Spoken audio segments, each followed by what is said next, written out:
এই মাহফিলে কত আল্লাহওয়ালারা আসছেন, কত ওলি আল্লাহ, কত ওলি আল্লাহ, কত কুতুব আবদাল। চোখ দিয়া তাকাইলে তাদেরকে দেখা যায়। এরকম বহু ওলি আসছেন, আসতেছেন, আসবেন। সুতরাং কার জুতা ঠিক করার দ্বারাতে আল্লাহ আমাকে কবুল করে নেয়, এটাই চিন্তা করতে হবে। আজিজ তোলাবা, উজানি মাদ্রাসার মাহফিলটা বাংলাদেশের ঐতিহ্যবাহী একটা মাহফিল। এটা সহজ কথা নয়। লক্ষ কোটি মানুষ থেকে যাচাই বাছাই করে আল্লাহ যে আপনাকে আমাকে তৌফিক দিয়েছেন এই বাগানের গোলামি করার জন্য, এই বাগানের গোলামি করার জন্য আমরা ওয়াদায় আবদ্ধ। আমরা এই 2 দিন ঘুমাবো না, আরাম করব না, খানা মিললে খাইবো, নাইলে খাবো না। বাকি আল্লাহর বান্দারা যারা মাহফিলে আসছেন তাদের খেদমত করে যাব। এই মাহফিলে কত আল্লাহওয়ালারা আসছেন, কত ওলি আল্লাহ, কত ওলি আল্লাহ, কত কুতুব আবদাল। চোখ দিয়া তাকাইলে তাদেরকে দেখা যায়। এরকম বহু ওলি আসছেন, আসতেছেন, আসবেন।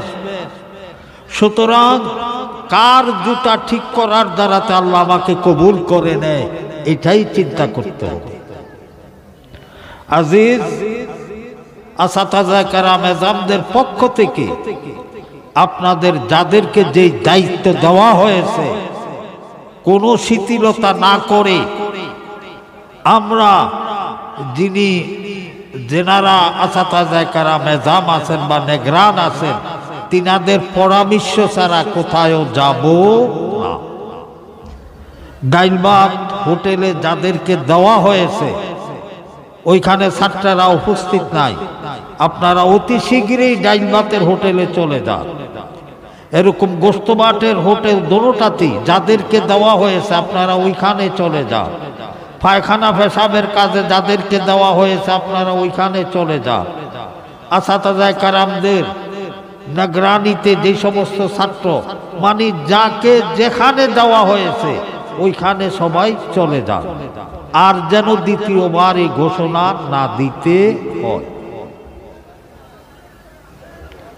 ইনশাআল্লাহ আজিজো, এই বাগানে একটু ধুলাবালু মাখি, একটু গোলামি করি, একটু খেদমত করি, ইনশাআল্লাহ মকবুল বাগান, মকবুল বাগান আল্লাহ আমাকে আপনাকে অবশ্যই কবুল করে নেবে। আল্লাহ আল্লাহ। ভাইরা আমার, যে সমস্ত পণ্য দোকানপাটে বিক্রি করা নিষিদ্ধ, দোকানদার ভাইদেরকে বলি ওই সমস্ত পণ্য বিক্রি করবেন না। আমাদের বাজার কমিটির যেনারা দায়িত্বে আছেন তিনাদের পরামর্শ ব্যতীত নিজে কেহ করবেন না। তিনাদের থেকে পরামর্শ নিয়ে দোকান যেমনে বলে এমনে করবেন।